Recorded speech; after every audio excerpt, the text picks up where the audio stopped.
Ang ating pamagat is teach us to number our days. Kita natin sa Psalms 90 verse 12 at Psalms 103, 15 to 16. Basahin natin.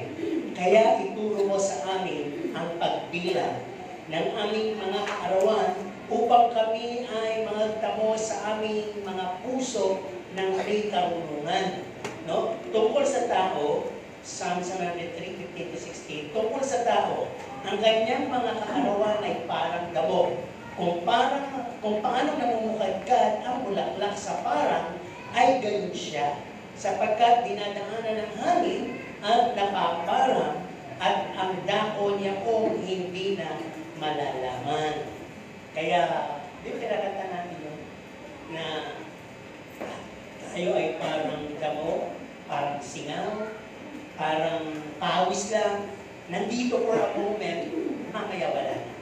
So parang bulaklak na maganda ngayon, bukas lanta na, paghihipan ng hangin, yung mga petals niya, and everything, dadali ko saan, hindi natin alam.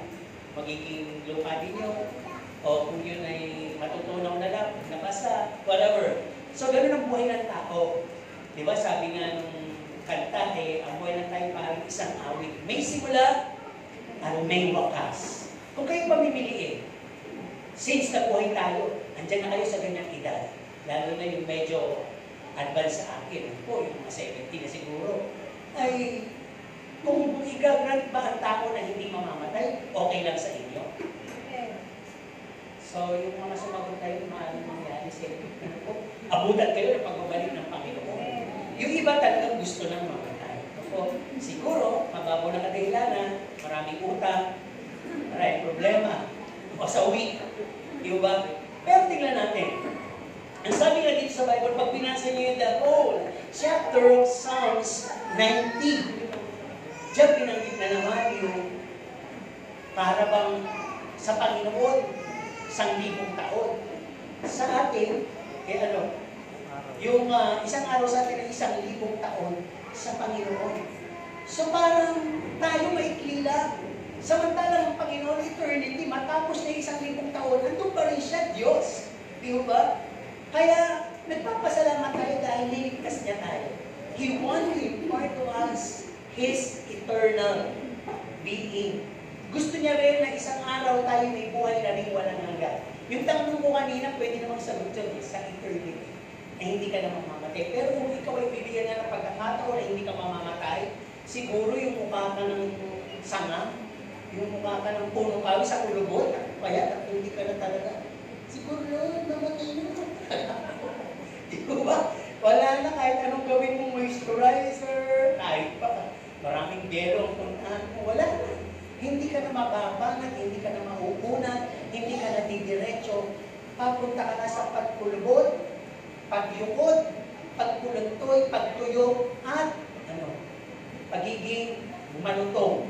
Kaya kapag ka nadapa, di ba? Nagkakrak ang mga buto. So, mahirap na kabuti yun. Actually, pag binasa niyo yung Psalms 90, verse 12, ang sabi dyan talagang ginakrak lang halos ay 70 ang buhay ng tao. Pag naging 80 ka pa, puno na ng suliranin, kapuutan, mga bagay na kung ano, minsan parang nababalikan ko si Mati kasi halos 80 na. Kaya parang masungit, irritable, ano pa yung kalungkutan, ano pa yung lahat ng bagay na hindi niya alam kung ano ba yung magpapasaya sa kanya. Para bang tapos na sa lahat ng mga ministeryo niya. Minsan, pinapasingit namin sa mga pagbiministeryo. Pero after nun, masaya siya after nun, bumabalik siya doon sa nagsusungit, yung parang galit sa lahat, parang maraming hinahanap, maraming sinasabi, marami siyang punan, gano'n. Part of the old age. Pag binasa niyo, nandun nga yun. Pag nakalagpas ka ng 70, ay bonus na po. Di ba? Kaya balik tayo sa ating pinag-uusapan. Di ba? Sino dito ang mahilig magmarka sa kanilang wall calendar? No? Nagmamarka para bilangin kung ilan na lamang na araw, gabi, ilang tulog, ilang panahon yung paghihintay bago yung minarkahan nilang araw. May gumagawa ba nun? Di ba ngayon nga sa TV, wala pang September, kinakount na rin yung Christmas eh. Kung ilang araw bago mag talaga September 25 ba? Di ba parang 100 days before Christmas, parang gano'n ba? Oh, sino dito yung gano'n? Wala. Siguro kasi may mga cellphone na di ba? Nandun na lang lahat. No? So sabi, Mari, ang minamarkahan natin dito ay yung payday. Di ba? Yung sweldo, o kaya naman ay yung araw ng paniningil, o kaya naman ay yung date. Ayan, yung mga date, yung mga o kaya naman birthday, kaya naman yung kasal, o kaya naman yung mga buntis, yung araw ng kanilang panganganak. No? Kaya tandaan nila yan. O kaya pag may outing, ayan, may mga commitment kaya, transaksyon, o yung mga pupunta ng abroad, yung mga may inaantay, yung manggagaling sa abroad. At kagaya na sinabi ko kanina, yung Pasko at Bagong Taon, minamarkahan mo yan. Although nasa kalendaryo, may marka na. Wala na yung numero, di ba? Yung mga holidays. Kaya sabi dito, kung nagmamarka kayo, sisingit ako ng isang tanong. Minarkahan niyo na po ba yung araw ng kamatayan niyo? At saka yung araw ng pagbabalik ng Panginoon, minarkahan niyo na po ba? May markahan niyo po. Kung maaari araw-araw markahan niyo. Kaya nga dito, teach us, O Lord, to number our days. Markahan niyo sa linggo maaaring patayin natin. Lagyan mo. Kahit yung pagbabalik ng Panginoon, baka bukas. Kasi kada may gano'n, nare-remind ka. Mag-ingat ka, magpakabanal ka, ayusin ang buhay mo sapagkat meron ka na ng 6 na araw, linggo, at baka mamatay ka na. Nakakatawa. Ay, nakakatakot. Pero yun yung pinaka-essence na natin nag-uusapan ngayong umaga. No? Kaya napakahalaga po na malaman natin, ilan na lang ba ang itatagal natin sa mundong ibabaw? No? Nagmamarka tayo, kundi upang tayo po ay magkaroon ng pagbibilang, makapaghanda, makapagkalkula, makapaglinis, maging aware tayo, hindi tayo magulat. At for others to be excited, nakaka-apekto na nga yan, hindi ka na nga makatulog, hindi ka makakain. Di ba? Yun lang sabihin ng doktor na may cancer, wala pa nga sinasabing tayo eh. Di ba? Bothered ka na. Nag-aalala ka na. E paano pa ko sabihin? 3 buwan na lang. Ano kayo pwede mong gawin? Sige nga, yung biglaan, boss, narinig ko yung diagnose na yun na 3 buwan ka na lang, mamamatay ka na. Ano yung gagawin mo unang-una? Siyempre, unang iiyak ka. Di ba? Ano ba? Matataranta ka. Di ba? Ano ba? Magpapakabait ka. Tama? Ano ba? Papatawarin mo lahat ng may mga pagkakasala sa iyo, may mga utang kaya. At ano? Pamimigay mo na siguro yung mga ari-arian mo. Ayusin mo lahat. Di ba lahat na maiiwan mo? At ano pa? At ibibili mo kung saan ka ihihiblay. Kung gusto mo magpasunog, kung ayaw mo magpasunog, di ba? Ito yung mga damit na isusok. Ito yung damit pala na isusok mo. Papalit-palit ka patay. Di ba? Lahat yan gagawin mo. At kumari, bibisitahin mo lahat ng mga mahal mo sa buhay, kamag-anak. Alam po ninyo, parang totoo to na yung mga mamamatay parang alam nila. Kaya nga, pag namatay na sila, nasabihin ng iba, kaya pala tumalaw, Merida. Kaya pala, nagsalita ng gano'n. Si Daddy, nagka-Merida. Kasi, nung nandun kami sa Zambales, sabi niya, tabingin na yung lakad niya, may COVID na pala siya. No? Malamig siya, mainit siya sa loob, nilalagnat siya sa loob. Yung boses niya, ganito rin. Namamaos. Tapos sabi niya, nagising siya. Saka nagtaka ko, pahilot ng pahilot. Isang beses na nagpapahilot siya. Tapos, nagpapahilot na maraming beses. Tapos sabi niya nung umaga, breakfast, di lang kumakain ng baboy. Kumain ng baboy. Gintuan-tuwa. Sabi ni Mami, yan, bawal yun. Sabi ako eh. Sabi niya, patay na pala si Pastor Pete. Sabi niya, hindi niya alam. Sabi mo lang siya. Patay na pala si Pastor Pete. Ano, nakita ko sa Facebook. Oo, patay na. Tapos, sabi niya, ako kagabi na naginip at Tiberita. Napaniginipan ko yung mula ng bata ako, mula ng bata, yung mami mo, at kayo, mula ng bata kayo, napaniginipan ko lahat. Flashback. Isa yun. Di ba? Sa mga palatandaan ng mga Pagkatapos nun, may pupuntahan kami na patay, April 15, yung asawa ng kapatid niyang panganay. Sabi niya, Jun, pumunta kayo doon, ikaw ang magbabasbas. COVID din yun eh. Sabi ko, ba't ako? Kayo yung kayo kapatid ng asawa, dapat kayo. Hindi, pumunta kayo doon, magdala kayong bulaklak. Pumunta kayo doon, magdala kayo ng bulaklak. Yan sabi. Kalo sa pauwi na kami, bumili sila ng prutas, umintro kami. Nakita ko si dati sa loob ng bag. Magano siya. Nakita ko, ay, para siya naniniwala. Parang nagsabi sa kanya, acting mo, baka yan yung pero hindi pinatulan kasi diniglo ko yun. Hindi. Saka bago nung pakibalis, niyakap ko na siya doon. Tapos, yun pala, pag uwi sa bahay, hindi nagpapa-hospital eh. Bigla na lang sinabi na, parang nalamin niyo si Daddy, wala kami makuha hospital dito sa Manila, wala kami makuha hospital kahit saan. Baka sa Laguna kami magpa-hospital. So sa Laguna nakakuha sila ng hospital dahil meron kami na cancer, tamang-anak ka. Kaya long story short, break it short, namatay siya. Diba? So yun ang ibig ko sabihin. So sa kwento ng kapatid ko, parang kita ko lang yung sabi niya dahil yun hindi magpapa-hospital pero nagpa-hospital. Tapos sinabi niya nila pag susi, kayo nang bahala sa lahat. Pero, nung nasa ospital, siya yung masaya, siya yung kumakaway, siya yung gumaganyan, pagka kita-kita ka sa cellphone. Si mami na nakagano'n na parang nilang natitigak-tigak. Sabi ng doktor, yun yung mamamatay. Pero ako namatay. Si dad ang namatay. Diba? Pero, hindi, siguro basta tawa pa ng tawa. Actually, hindi talaga ako naiyak. Shock ko eh. Pagdating ko dito, naninig ako. Nanay, niyakap niya ako, di ba? Noong gabi na yun, naninig ako na hindi ko mapigil kala ko anong nangyari sa akin. Yun siguro yung kaluluwa ko, yung umiiyak yung espiritu ko, pero yung physical ko hindi. Niyakap ako na aking asawa, talagang ayaw mapigil eh. Hindi na ako makahinga. Kaya pagkatapos ng salamat, tahimik ako hanggang ngayon. Alam na kung bakit? Ginawa ko kasing lahat. Actually, pagpunta ko ng hospital, part namin ng kasama ko, kamamatay ni Daddy. Hindi na ako bumaba. Hindi ko siya sinuli. Dahil ayaw ko makita siyang patay. Sabi patay na, papanik ko ba? Hindi na. Uwi na lang kami. Pero hindi na paborito niyang hito, naghinata, padala ng chocolate, padala ng kung ano-ano, telmos, dahil alam ko nga buhay. Pero habang papunta kami, doon siya, hinibigyan ng pagbayo kasi nilagyan siya ng ayun, tinutubuhan. Takot yun, gising pa naman. Kaya siguro yung natake. Takot yun sa mga injection, takot na kaya hindi napapagalit. So, balik tayo sa pag-uusap, yun.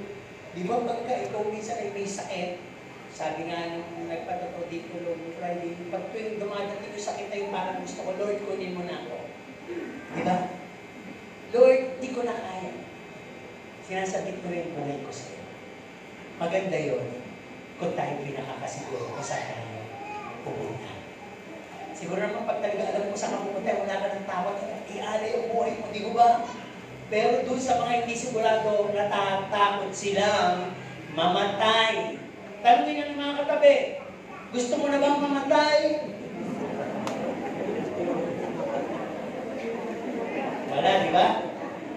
Kawalan lang. Okay, tuloy tayo dito, balik na. Huwag niyo na po dagdagan yung tanong, yung lang po yung Ang tanong ko, parang may tanong pa dito sa patay ko na. Gusto ko papatay kita. Huwag na po gano'n, ba? Balik kayo dito. Kaya sabi nga dito, kinakalkula ng siyensya. At kita naman sa kapanahunan na ang buhay ng tao ay umaabot lang hanggang 70. At bonus na po yun. No? Napakarami kasing factor kung bakit tayo mamamatay kagad. Tingnan natin yung maagang pagkakamatay. Ang unang sanhi niyan, factor ay yung pagkain na kinakain mo.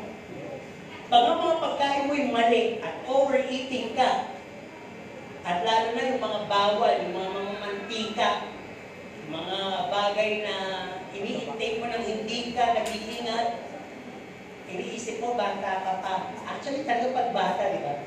Ang sarap kumain ng marami. Pero ngayon, wala na ako. Ay, gusto kong kumain nun. Yung conviction, pagka iniisip ko, mamaya, pag kumain ako nito, kahit konti, mamayang gabi. At katingin ako, may gano'n na, meron ka na paunang isip o break na masarap yan. Kakain ako ng konti lang. Di kanina umaga, binili ko ng agad yung dalawang anak ko dyan. Goto. Tapos nakakita ako ng parang medyo kawali sa katong ko.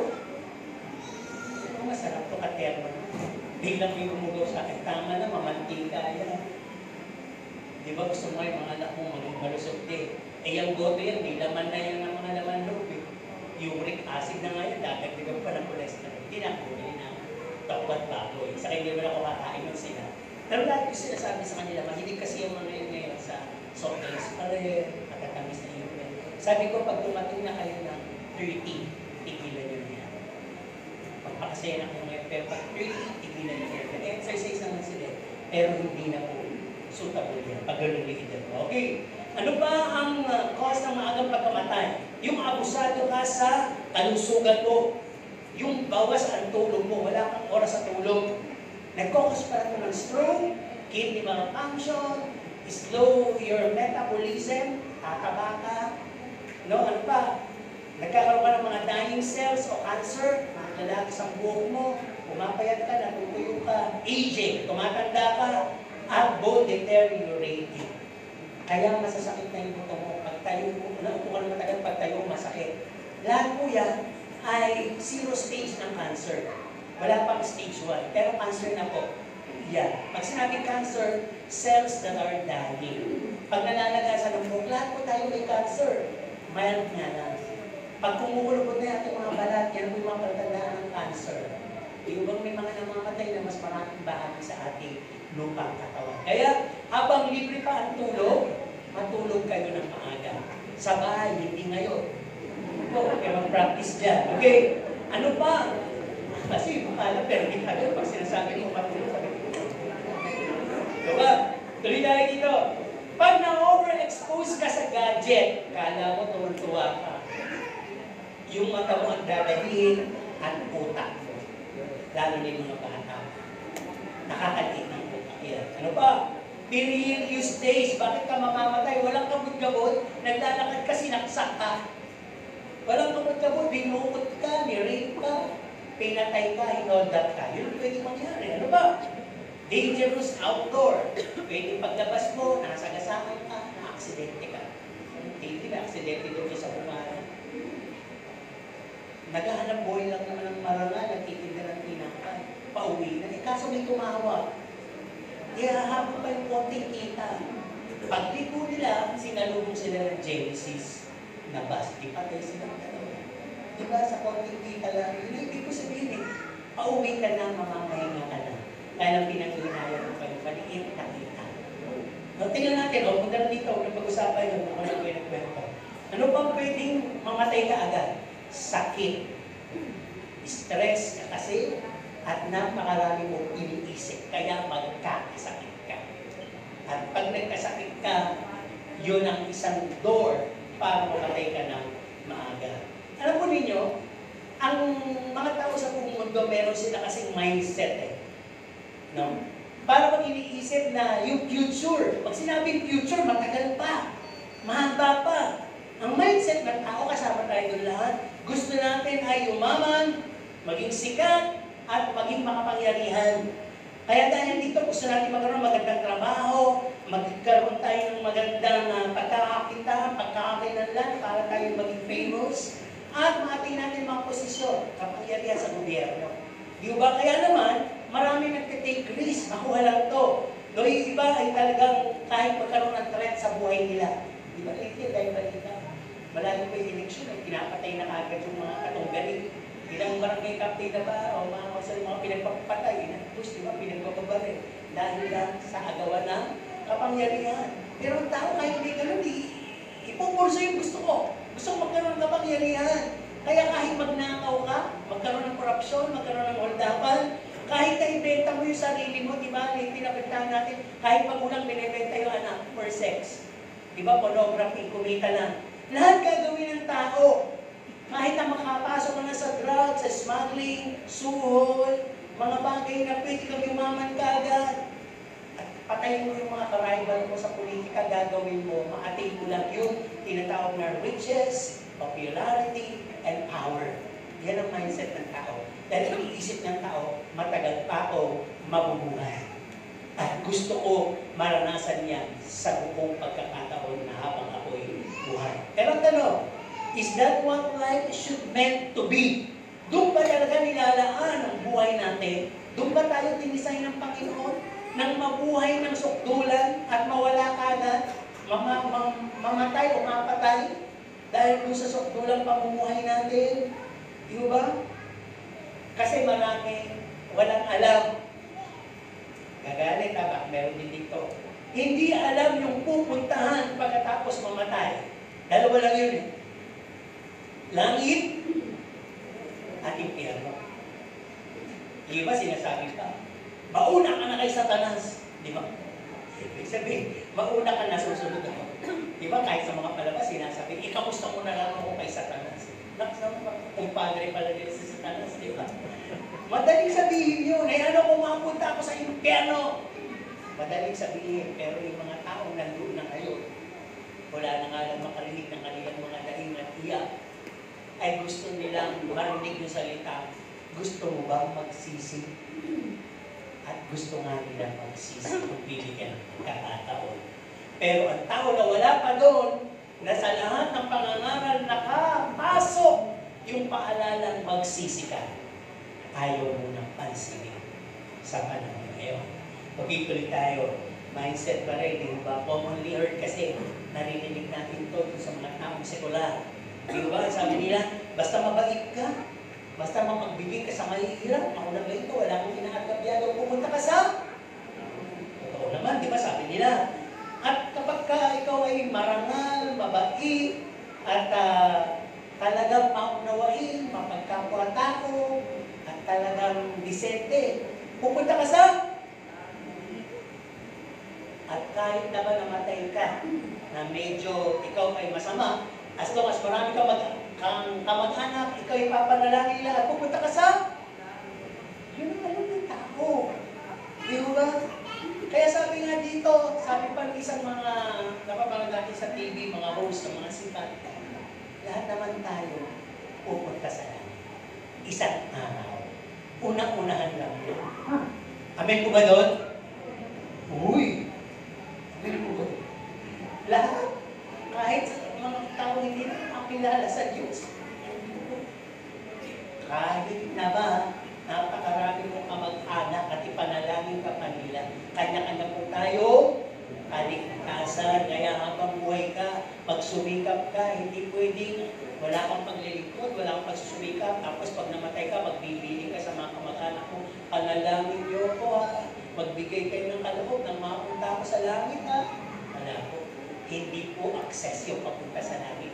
Ikaw mismo at tumanggap sa Panginoon, magkaroon ka ng personal na relasyon sapagkat siya ang daan, buhay, katotohanan at walang makararating sa Ama kung hindi sa pamamagitan ni Jesus. Kaya hindi sa pamamagitan ng panalangin ng kamag-anak. Di ang pera mo ng Diyos bro. Paano kung ulila ka? Namatay ka sa kalsada, di wala mananalangin sa'yo. Eh paano kung talagang kalahati ng buto kamag-anak mo? Siguro meron kang posisyon katabi ka na ni Jesus sa sobrang panalangin, di ba? So hindi yun doon. Ano po? Tingnan natin mabuti.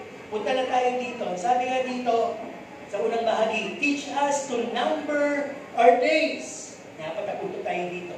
Una, nasabi, see each day as a gift from God. Bawat araw, isipin mo kaloob ng Diyos. Buhay kayo. May utang. Dahan-dahan. May naniningin, makiusap ka. May kaaway, sikapin mong ibigin. Kasi sabi dito, kasi binubuhay mo ang iyong araw as a burden. Parang pag-isip mo, mabigat agad, problema agad ang iniisip mo, kaaway ka agad yung iniisipan mo ng kung ano. At sabi dito, bawat oras, minuto, segundo dumadaan, hindi mo na mapabalik yun. Marami pa yung nakatulala rin sa ilang pagtayo. Hindi mo na magpasalamat. No?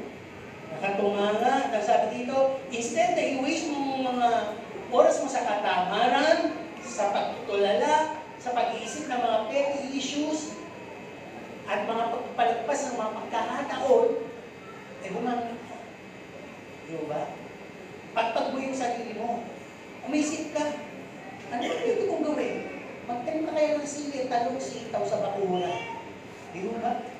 Linisin mo kaya yung kulungan ng aso mo. Diba? Maglinis ka kaya ng bahay. Maghugas ka kaya ng mga hugas eh. Marami kang pwedeng gawin. Mag-agil ka kaya. Magpagpag ka kaya. Dinag mo kaya yung mga kumot mo, yung unan mo.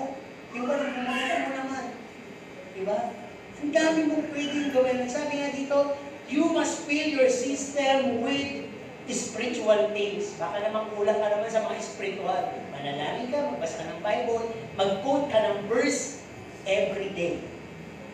Diba? Alam mo ba ninyo yung Psalms 23:1? Quote nga natin. Ano sinasabi ng Psalms 23:1? The Lord is my shepherd, I shall not want. Pag sinabi niyo yun, sa maghapon hindi kayo mag-aaral. Hindi kayo mag-retreat. Katakawan, hindi kayo mag-rolong sa happiness. Hindi kayo maghanap ng anumang mga bagay na pwedeng magbigay sa kung ano yung nararamdaman nyo. Sapagkat sinelyuhan nyo na nung araw na yun na ang Diyos lang ang kailangan mo, ang Diyos lang ang kapuluan mo, ang Diyos lang ang pwedeng kasapatan mo, hindi ka na mangangailangan ng kahit ano. Kasiyahan mo siya. That is how powerful the Word of God. If you declare it in the morning when you wake up. Hindi yung dinideklara mo, bukas na. Nakakainis, nag-jubit na.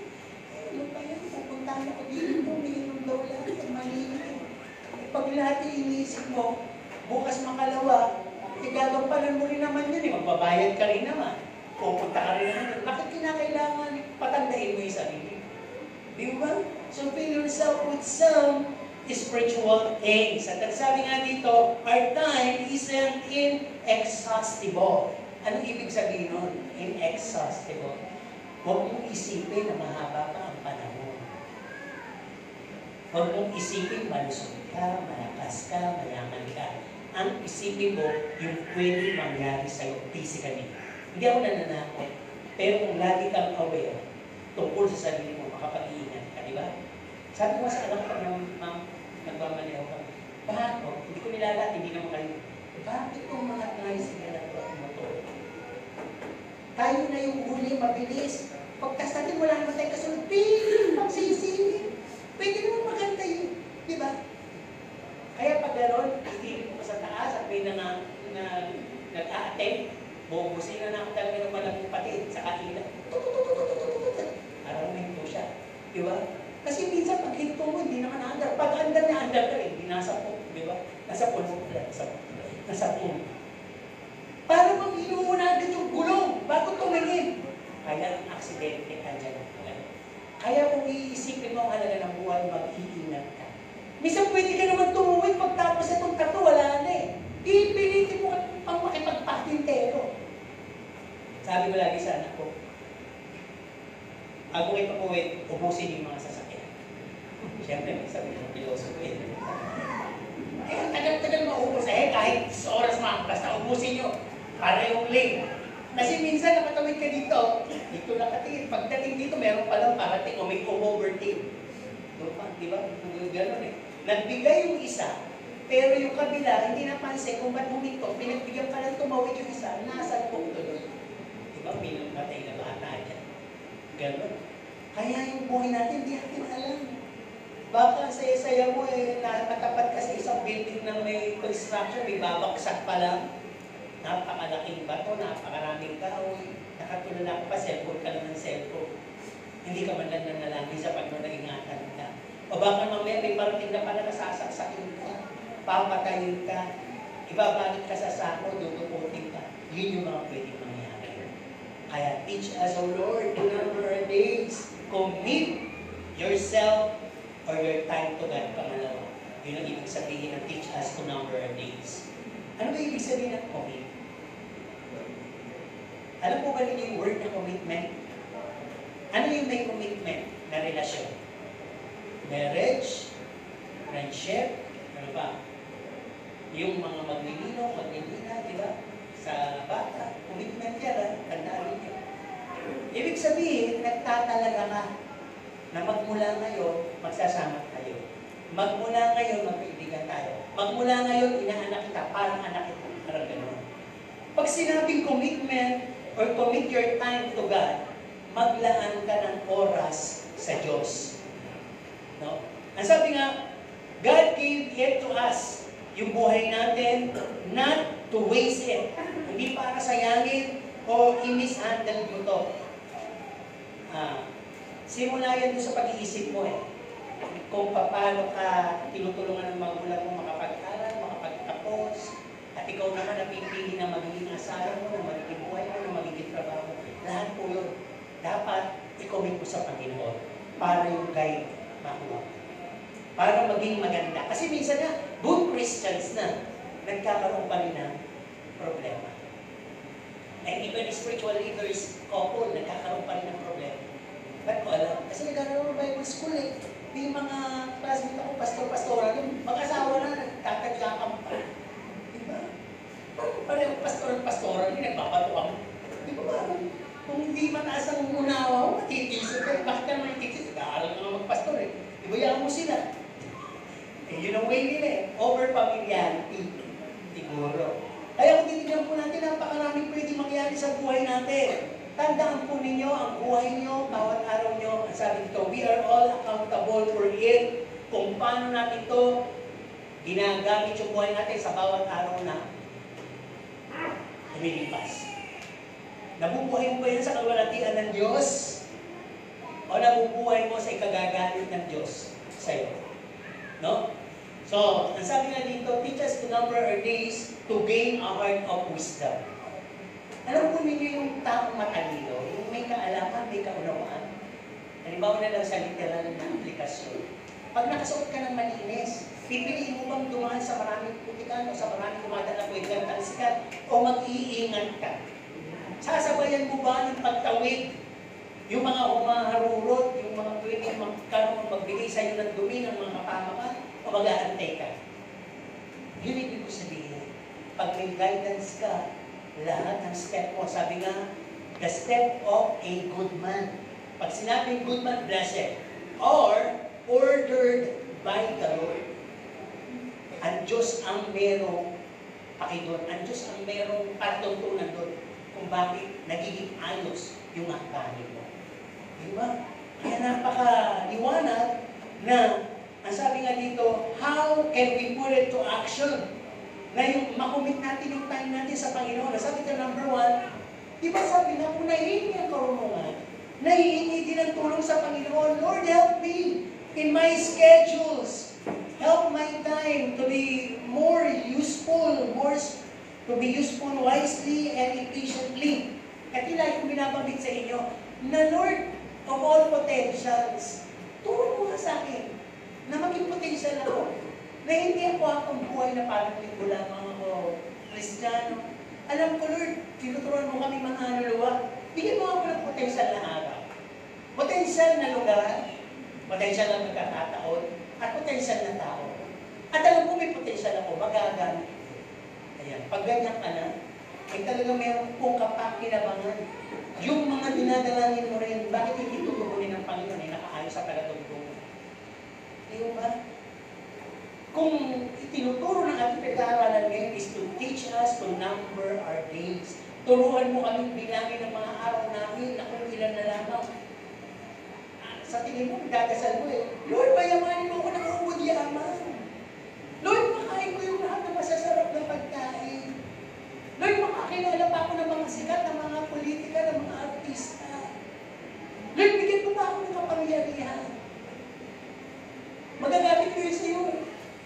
Tama, magagamit ba natin sa Panginoon yun? Sumagot kayo. Magagamit natin yun para lumayo sa Panginoon. Hindi para lumayo. Tama po ba? Yun ang magpapalayo. Kaya naman ang Panginoon, hindi tumutugon doon.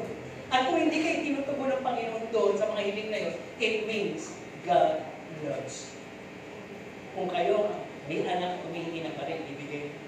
Alam niyo kagad overtake niya, di ba? Baka makabaril ito, baka mabaril niya ako, baka mabaril niya yung sarili niya. Hindi alam. Siguro pwede siya may sa tamang panahon. Kaya kung sa tamang panahon, hinihingi niya, dahil may naako siya, bibigay pa rin ba niyo? Hindi. Bibigay niyo siya kung siya yung matino, maayos, at sasabihin mo, sige, bibigay ko sa'yo for protection. sakalang may lumusong, doon mo gamitin. Kaya may gagamitin sa camera mo, hindi. Okay, pangatlong punto dito sa teach us to number our days. Set a time for God and for others. Ano ibig sabihin nun? Kanina, commitment na nga sa Panginoon eh. Sino yung nagsiset ng alarm? Ayun. Sino yung nagsiset ng buhok? Ay, hindi niya ba rin nalagay ng mga rollers para bukas pulot siya. Pinibig ko sabihin, sino nagsiset ng kilay? Ng pinig mata para bukas kalpon. Ang ibig sabihin sa nagsiset, inaayos mo siya. Pinoprogram mo siya. Alam ko naman, ako nagsiset ako ng alarm, pero nakukulang pa ako sa alarm. Diba? Kami meron na lang mga 30 minutes, edi hintay ko na lang siya umalarm. Pero minsan nangyari na rin sa akin na papunta ako sa Ambales. Siguro sobrang pagod. Nag-set ako ng alarm, umalarm na, tapos, alam ko nga sa sarili ko na una ako sa alarm. Sabi ko, sige, alarm ko nung aga, nagising ako, may araw na. Pagtingin ko, ay, nag-alarm na. Ay, nag-alarm ako ng jeans. Kaya nakatay pa rin ako sa minutes. Medyo ngali na. Okay, bakit tayo nagseset? To remind us, to alert us.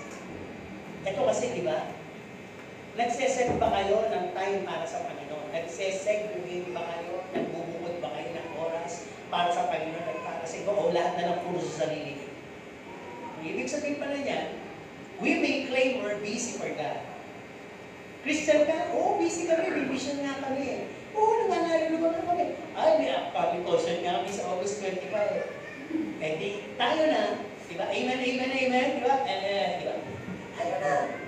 Pero sabi dito, how often have we gone through whole day without thinking about Him?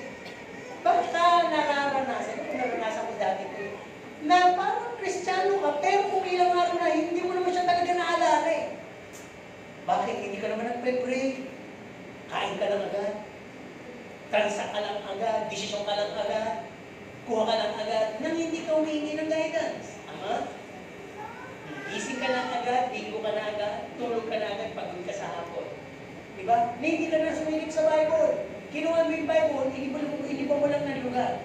Nandito sa tabi na yan. Nilagay mo lang sa una. Bukas sa dibdib mo naman. Bukas di po uli sa kapador. Mamaya mo sa ilan. Babo na rin. Yung Bible, yung binubuhat mo lang. Yun ang totoo nun. Hindi mo talaga, hindi ka talaga nag-set ng time. Diba? Sa Panginoon, ang sabi din dito, how often then that you have ignored or we have ignored someone who needed help and encouragement. Baka may lumalapit sa atin, kung kayo, pinakita sa inyo, Lord, na kailangan kausapin mo para mapalakas mo, pamatulungan. Pero, nilagpasan mo. Diba? Baka yun eh, isa sa mga padala ng Panginoon para subukin ka. Diba? Baka isa yon o yung mga pulubingero, isang mga anghel pala yun, na para subukin ka, para pagpalain ka na sana. Pero hindi mo nagagawa. Pero you call yourself a busy Christian. Minsan kasi na-overconfident tayo eh. Akala natin sa dami ng kinanta natin, holy tayo. Akala natin sa tagal ng service natin, holy na tayo. Akala natin sa dami natin dito, papalikan tayo ng Diyos. At tayo lang sana ang the best of all the rest. Saga pa. Akala lang natin yun. Pero, ang higit sa lahat, yung meron kang oras sa Panginoon, katulad nga ng mga sinasabi dyan sa In Remembrance of Me, do you really remember me? Baka, ito, magagalit. Baka most of the time, naalala mo na si Jesus pagka may sakit ka. Baka tatakbo ka lang kay Jesus magkagipit ka na. Baka tatakbo ka lang kay Jesus dahil may mabigat kang problema at pressured ka lang. Pero pag wala yun, masaya ka, sagana ka, nakakain mo lahat, napupuntahan mo lahat, wala man lang, Jesus samahan ka. Jesus samahan mo ka. Nakawala ka. So, nasabi nga dito, maaaring gumagawa ka pa ng listahan eh. Pero, sa bottom ng listahan, hindi mo lang nalista na mag-pray na. Since bottom, di ba minsan, saan ba tayo interesado pag tayo pumunta exam? sa listahan. Doon po ba sa number 1? O doon sa pinaka 2,005 kung huli-huli? Sino yung pagtitingin ng resulta pupunta doon sa dulo? Makakala na lang, letter C. Apelido yung Sumba. Kung may Sumba dito, apelido. Pero di ba lahat tayo, titingnan muna natin kasi yung top eh. Takala tayo punta sa index ng A, B, C, D, E, F, G, H, I, di ba?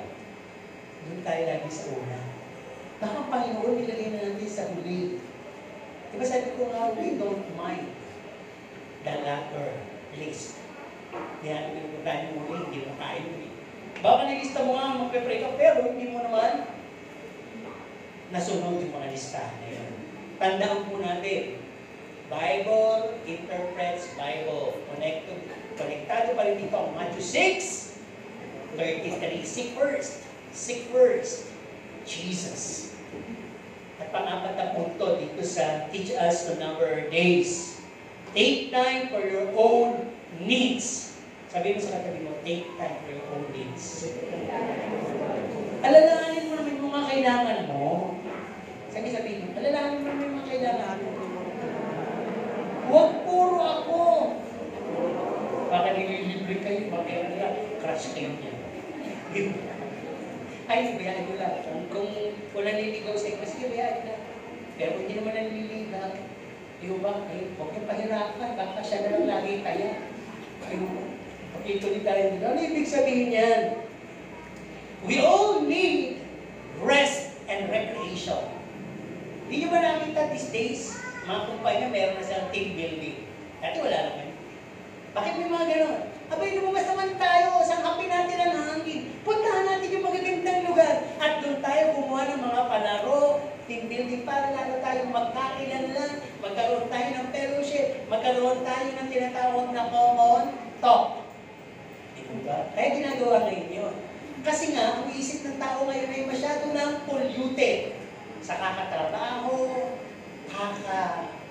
sabit ng mga tinatawag na dapat matapos mo yan, di mo ba may mga gano'n, na pressure na masyado, at ang mga tao puno, ay nakikiusap dun sa depresyon.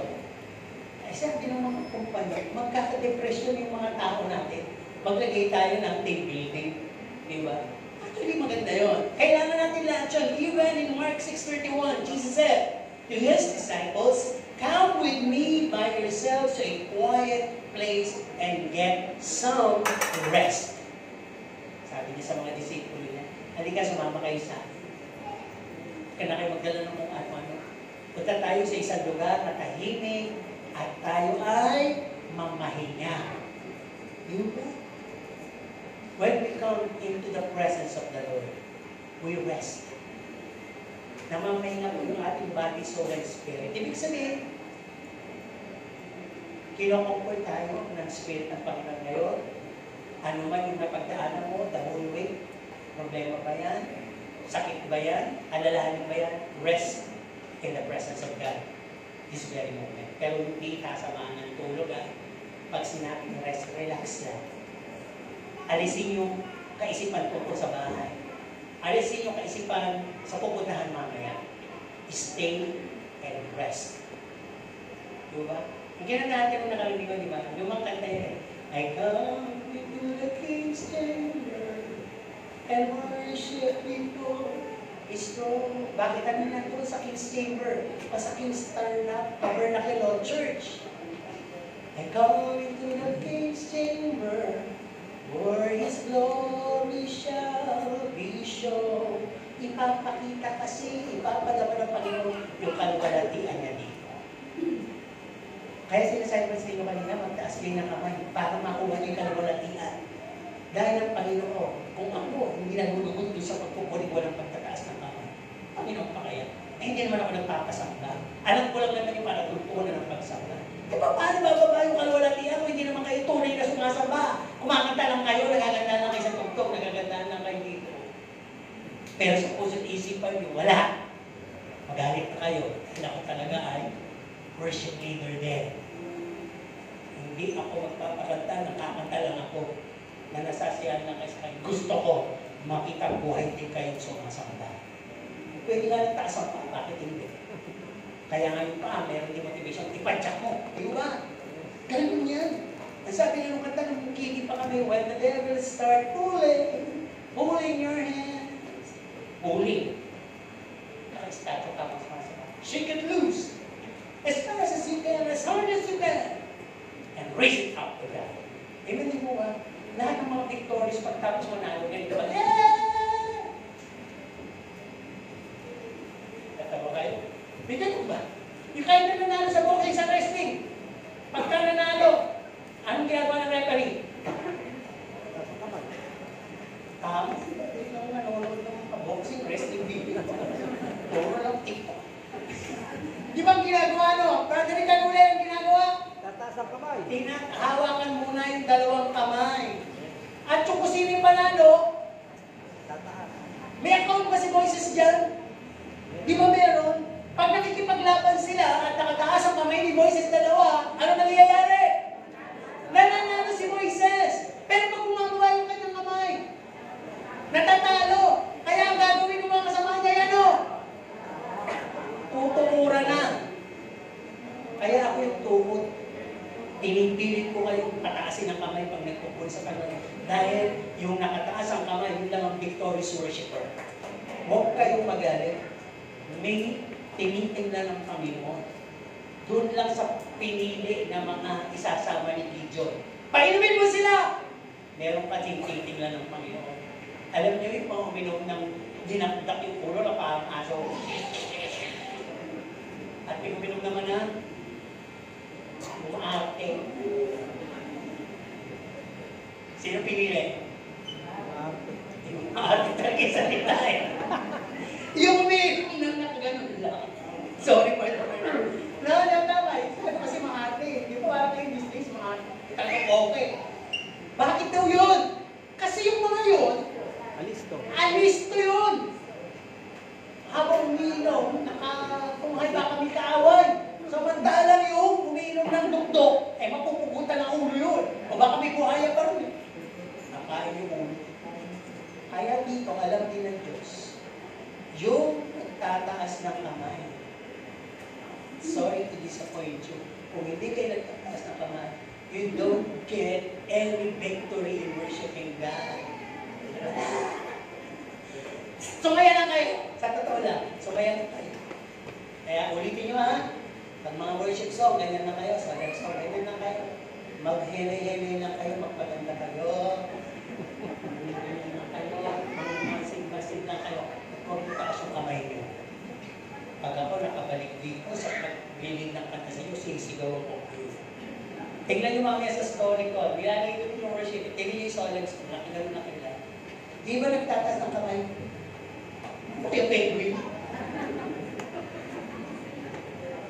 Kung maaari nga lang kayo. Don't forget to put on your robe on. Huwag lang kayong makalimut maglagay para hindi kayo naiiyak magtaas ng kamay. Baka yung kasi dahilan eh. Di ba? May binigay na lahat. Kalabasi, tawas, pero tayo eh. Tapos, ang dami mong dahil, hindi ka makataas ng kamay. Abay, makakayot mo na yan. Kung yan talagang katahin. Di ba? Namamahaw ko kasi talaga. Abay ko namamahaw yan. Pagtaas mo ng kamay mo, nagkaroon ng miracle. Gumaling na! Amen. At sasabihin mo sa iba, magtaas lang kayo ng kamay. At ang bao, mawawala. Why not?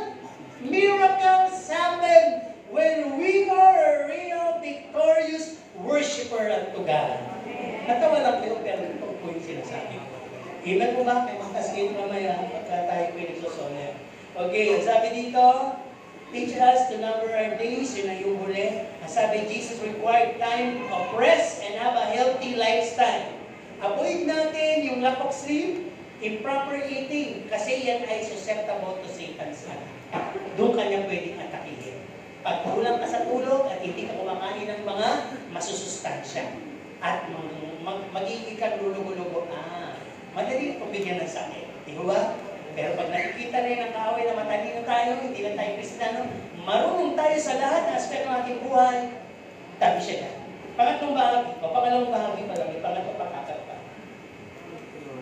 Sino ba yan? Think of We haven't done, spoke, dealt, arranged, and accomplished. Pinag-usapan natin, teach us to number our days. Malapit na yung araw na mamamatay tayo, umaring dumating ang Panginoon. Ano pa ba yung hindi natin nagagawa, nasasabi, naayos, at na-accomplish? Ito, bibigyan ako ng mga insight at makaka-relate kayo. Baka naman kasi, masyado kang busy sa paghahanda sa kinabukasan mo. Pero, ang iyo namang kalusugan ay pinababayaan. Number 1 yun. Number 2, bakit naman ikaw ay takot na takot pumasok sa isang relasyon o commitment? Sa kakatakot mo, tumanda ka, binata at dalaga. Pero hindi ko sinisisi ito, baka gift mo yun na blessed singleness. Di ba?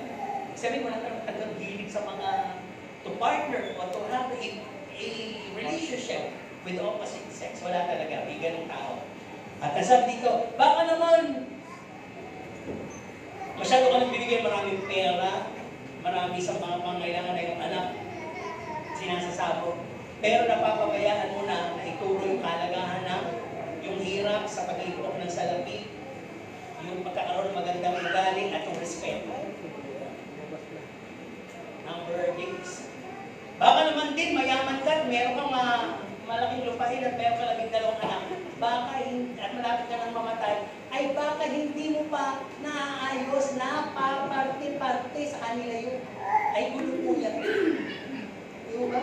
Gulo. Ano ba? At ang sabi dito, we might be gaining the whole world. Baka nga na aangkin mo na ang buong mundo at buong sanlibutan. Pero anong kapakinabangan doon? Baka kilala mo, pinakasikat na politiko, sikat na artista. Si Kristo ba kilala mo? Baka yun eh. Di ba? Maaaring narating mo ang pinakamalalayo, pinakamagandang lugar dito sa mundo. Nabuhay ka to the fullest. Nakain mo ang pinakasasarap na halos kings, peace. Nakain mo na yan. Nainom mo na kahit yung mga tinatawag na may ginto, nainumin. Di ba? At sabi dito, ang buhay may punong-puno ng estima at gwardya. Araw-araw at gabi maliligo ka lang, may nagpapaligo pa sa'yo. Ganyan yung mga hari doon sa Korea pag napapanood mo. Kahit sa pagsisix, ginagayad pa. Di ba? Tama ka siya. Di ba? Ganon yung respeto kasi. Di ba? Gusto, naging buhay mo na yun.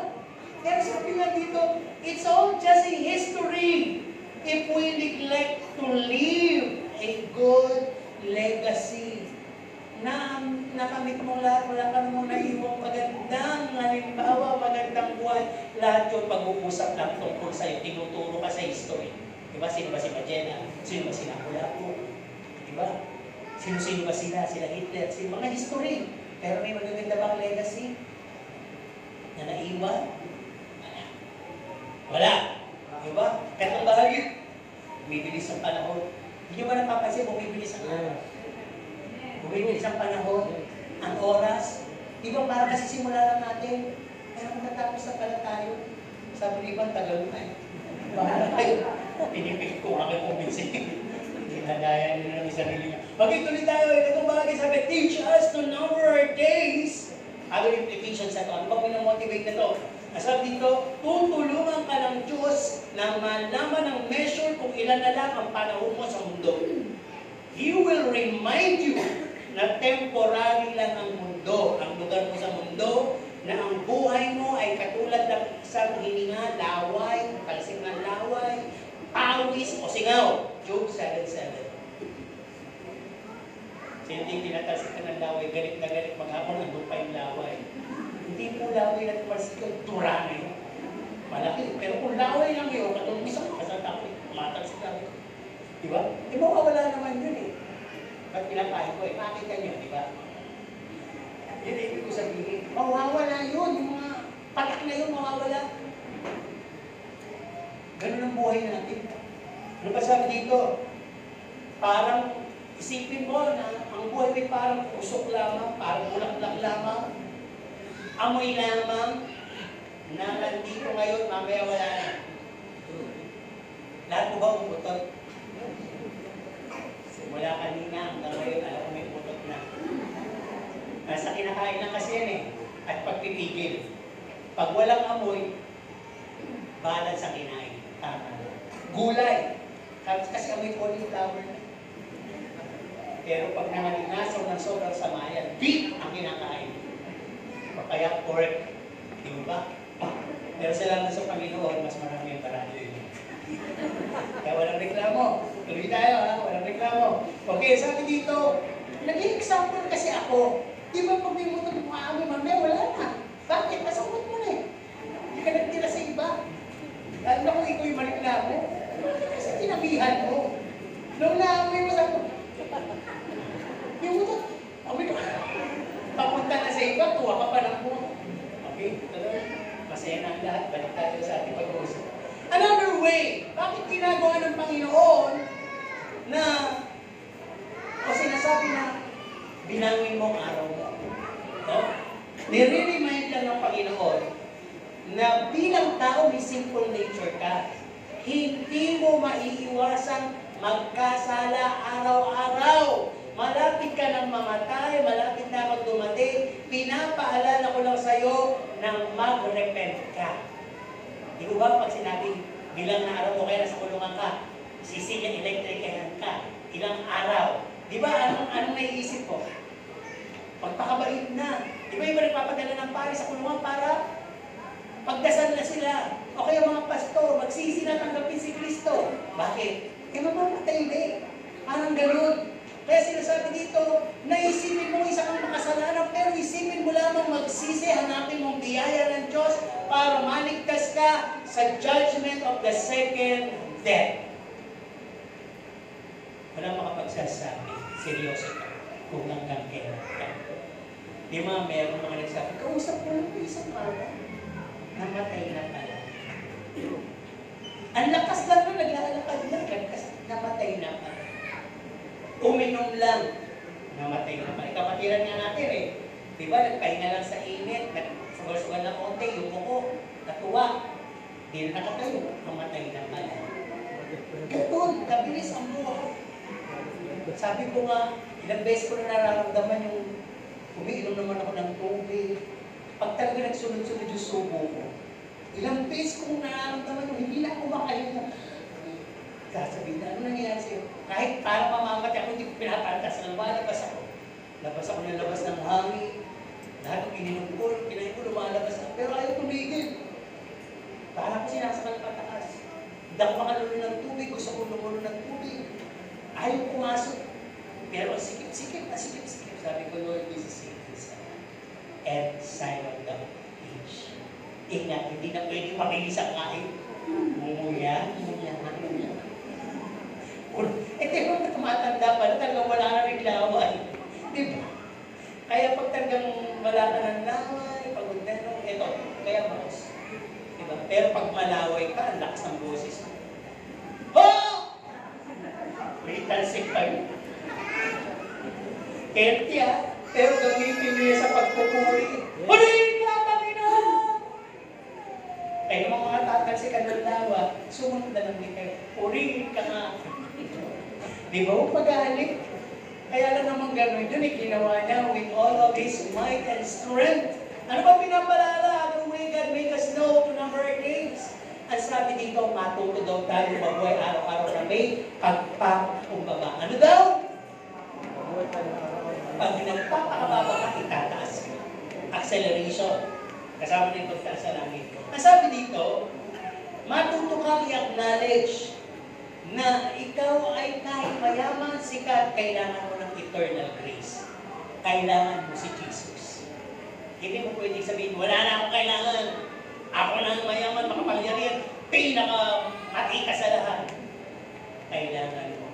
Everyone who's in their dead bed ang hinahanap ang Diyos.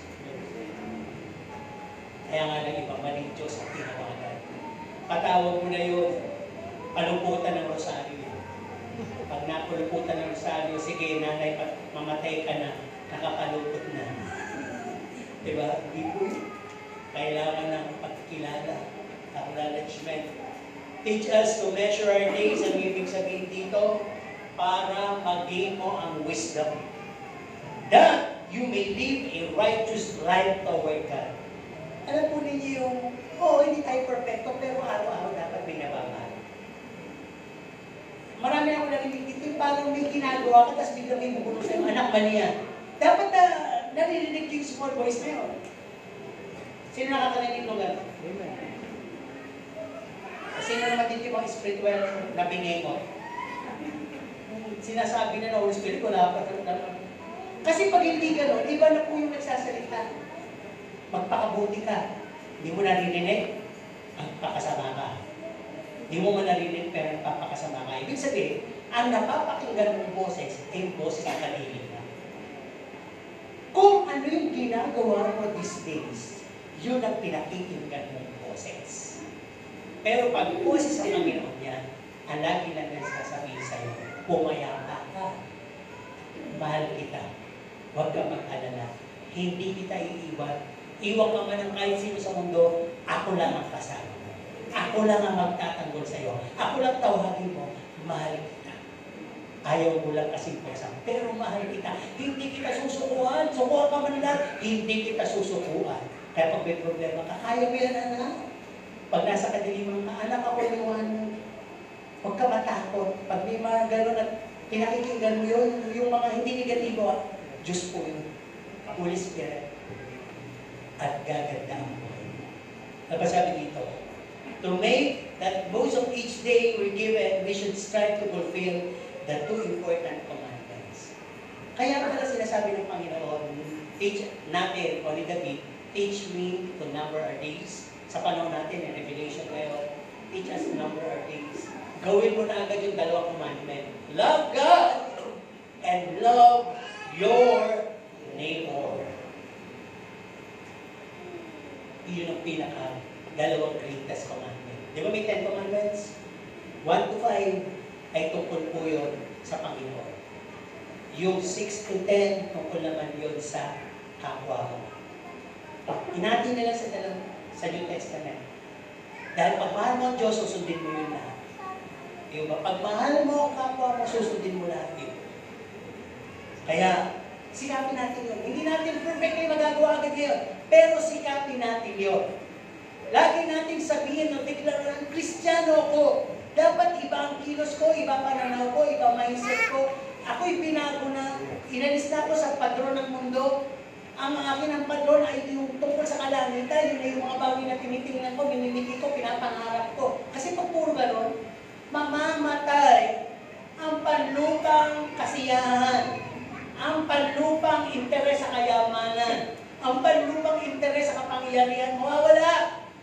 Mapapalitan ng makalangit. Sabi ko, one person ay really prove na talaga nasa langit. Pastor, ay iba. Pag hindi ka spiritual, hindi mo siya maiintindihan. Wala na siya kinikwento, kundi kasiyahan. Yung buhay na wala nang ligahan, kahit pagod siya, sabi niya, pagod na ako, Pastor. Pero siguro, sarap-sarap kung nandun na tayo, wala na tayong pagod. Di uuwi yun, may pagod. Namumulot nga, minsan, Pastor, binibigyan ng kitang paligid, ba't namumulot ka pa? Sayang naman, pwede naman yung buhay, yung kamatis. Ayun, malinis, oh. Sabi pa, meron akong pinanalangin to. Kung sa isa eh. Meron, tumak yun. Nagtanong sila lahat, ang iyong kapangyarihan ko. Sabi ko, ang Panginoon ang may kapangyarihan. Tuwa ako, pag-ministeryo ako. Uwi dito, magluluto, maglilinis. Routine, araw-araw, hindi nakakalutan. May pwedeng punasan. Pero nga, masaya na natin ang patuloy lahat ng aming. Alam, si Pastor Rayo eh. Wala nang nagulak mo sa kanya. Diba si Pastor, talagang umunod na sipag, pero kahit masipag din tungkol sa Diyos. At ang kanyang bukang bibig, puro langit na bata. Pupunta na po. Abay, mamamatay na, bumababa na presyo, nangangaluwa pa. Naghahanap na kamag-anak para na magpaalam na mamamatay. Walang dumating kahit isa. Mga pastora na. Diba? Ayun naman ang talagang pamilya. Pagtaliwan sa Diyos ka, kahuli-huli yan. Diyos pa din ang lalabas sa'yo. Sino hindi gusto mamatay at ang huli ka sa kanya, mga kayamanan ko, isama niyo sa akin. Abi, wala na po.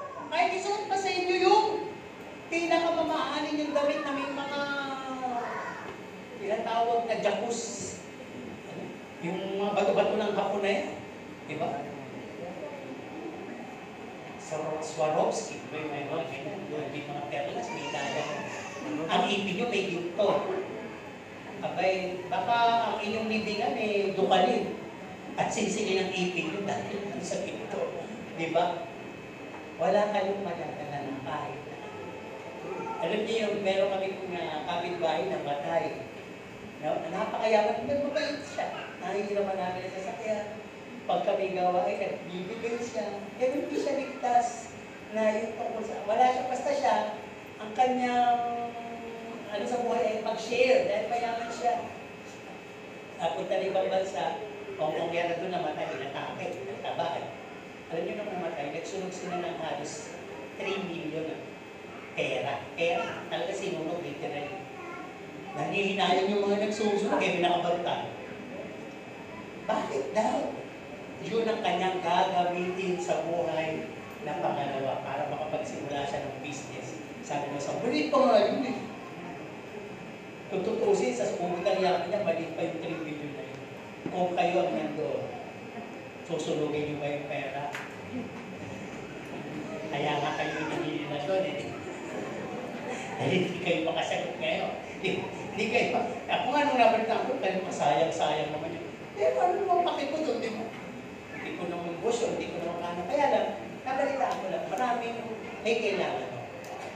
Di ba sabi nga, love God and love your neighbor. Siguro yung love God, kapag bibigay siya sa amin, pag may gawain. Pero yung neighbor, siguro din. Pero sana bigay lang. Di ba? Kaya lang wala nating access yun. Kung wala ka namang relationship sa Panginoon. Di ba? And on the last part, nasabi sa Ecclesiastes 12, verse 13 to 14, sinamarize na po, in numbering our days, lagi natin iisipin, may tagubin ng Panginoon sa mga bisibisihan dyan. Makinig kayo. Sabi dito, here is the conclusion of the matter. Katapos-tapusan, ito lang yung talagang mahalaga. Sabi doon, katakutan mo ang Diyos at ang kanyang palatuntunan. Fear God and His commandments. Bakit? For this is the duty of all mankind. Ito lang ang iyong gagawin bilang tao. Duty. No? For God will bring every deed into judgment. Lahat na gawa natin dadalhin ng Panginoon sa kahatulan, kasama na ang tago. Ito man ay mabuti o masama. Number your days. Lagi niyong isipin, isang araw. Hindi mawawala yung Hebrews 9:27. You have an important appointment day with the Lord. Malay niyo mga. And you will stand to be judged by the Lord. Kaya, kung numbering our days, meron na ba akong nagawa? Meron na ba akong talagang paglilingkod? Meron na ba akong talagang nabahagian, na-share, natulungan? Meron na ba talaga akong worthiness? Karapat-dapat na ba talaga ako sa Diyos? Kung sakali na 3 araw na lang, 4 araw na lang kaya, 1 linggo na lang kaya, nakaharap na ako sa Kanya. Meron ba? Laging gano'n. Sabi nga sa DCS, narinig ko rin ito. Napakaganda nung, huwag na daw nang kitatakutan yung talatang yun. Turuan mo kami, Panginoon. Hindi naman sinabing papalaan mo kami, turuan mo kami. Nabilangin na lang ang aming mga araw. Di ba napakalaga no? Sabi namin sa makilala ko na, parang nalaman niya na meron siyang sakit. At sabi nga lang, may sakit na yun, mabilis yun. Sabi niya, grabe, mas gusto kong alam ko na malapit na ako para makapaganda ako. Di ba? Kaya yung motivation ng ganun na, pag sinasabi mo, pag nagturuan mo ako, nabilangin ang aking araw. Para ikaw ay makapaganda at magkaroon ka ng buhay na may good discernment, may wisdom, may knowledge, na hindi mo nasasayangin. Hindi ka na mag-i-enjoy sa kasalanan. Hindi ka na magpapatumpik-tumpik. Baka may nakakaligtaan ka sa anak mo, baka hindi mo kinakausap, kasawa mo kaya, wala kang nabibilin, wala kayong nabubuksan na kagaganda ng relasyon ninyo sa anak mo. Kung sino man, baka may kagalit ka man, ako may galit pa sa'yo, baka may ikaw ka natatapos, gawin mo lahat. At huwag mo lang kalimutan, isama ang Panginoon Diyos. Baka talagang, hindi ka pa talaga nakakatanggap kaya sa Kanya, gawin mo yun. And in numbering your days, wisdom from God will accompany.